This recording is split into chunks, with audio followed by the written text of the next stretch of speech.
So we're going to pick a guy that over a year got creamed, right? Got creamed. And we're going to let him because, so you explain how that's done. You would have a revolt.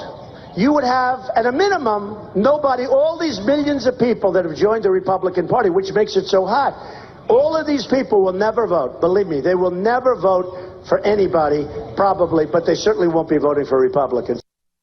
So Donald Trump says wages are too high in America, and he doesn't support raising the minimum wage. And I have said, come out of those towers named for yourself and actually talk and listen to people.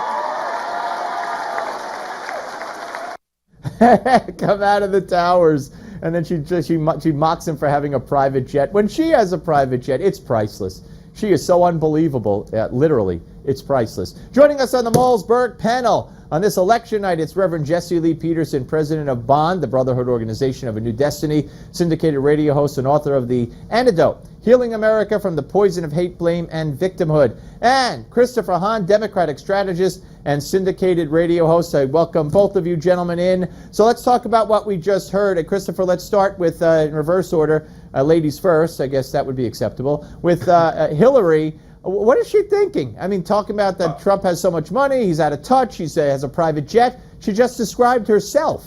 Well, let's be clear. She rents her jet. He owns his. Oh, okay. There's so that makes him evil, I guess. A little different there. She doesn't have her name on it yet. I think when the campaign gets into full swing, they'll probably, put the name on the dress. But look.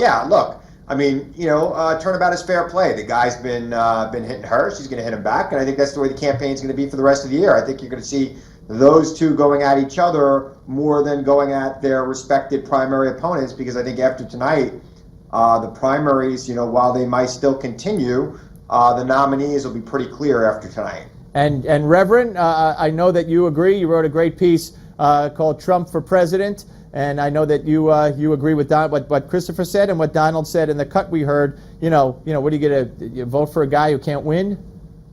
That's right. I absolutely agree. And for Hillary to say what she just said, she's a hypocrite. We all know that Hillary is crooked Hillary, and she cannot be trusted. Donald Trump is the only man, or only person really, who can bring that out.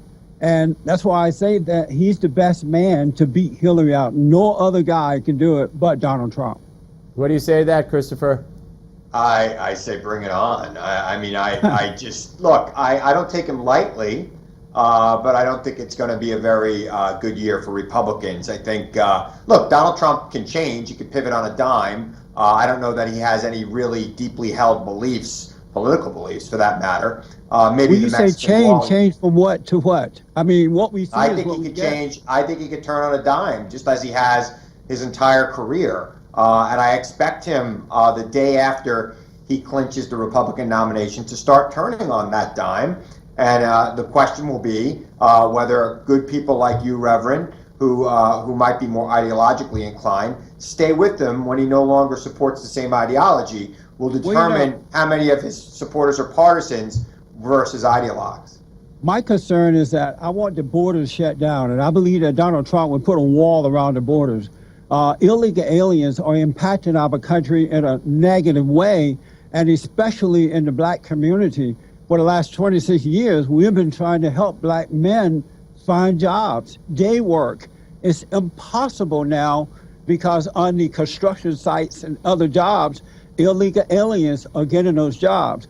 Well, isn't that a problem for employers like Donald Trump who've used that labor in his career more than it is about the aliens coming here to try to get the same opportunities that my family had when they came here? It is it goes both ways, and we got to make sure that the laws are enforced that we have on the books that prevent people from exploiting labor. I'm hoping that your family came through the front door.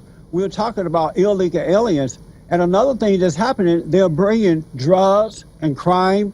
There are gang members coming in from across the borders, and these gang members are supported by cartels, and they are financing these gang members, and they are destroying black Americans And in they the said the same cities thing about the around Irish and country. the Italian when they came No, here. No, but the they Irish can't- and the Italian, though, Said the same Christopher, the thing. Irish and the Italian and the Jews, for that matter, came in legally. These That's people right. are coming in, they're breaking the law to be here. Well, there's a reason why they called my grandfather a Dago and a Wop. Because he they were worked with prejudiced and Dago bigoted. They have didn't want papers. them, but they came here So- legally.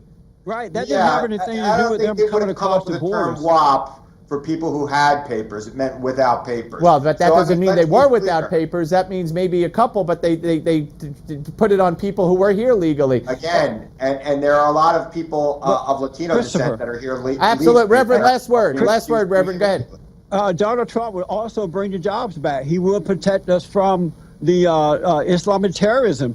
Donald Trump is not afraid of the name calling. You can call him whatever you want, but he's Right. going to stand Right. up for the country. Guys, gotta go. Reverend and Christopher, thank you both very much. Your calls next, folks. 877-639-7629.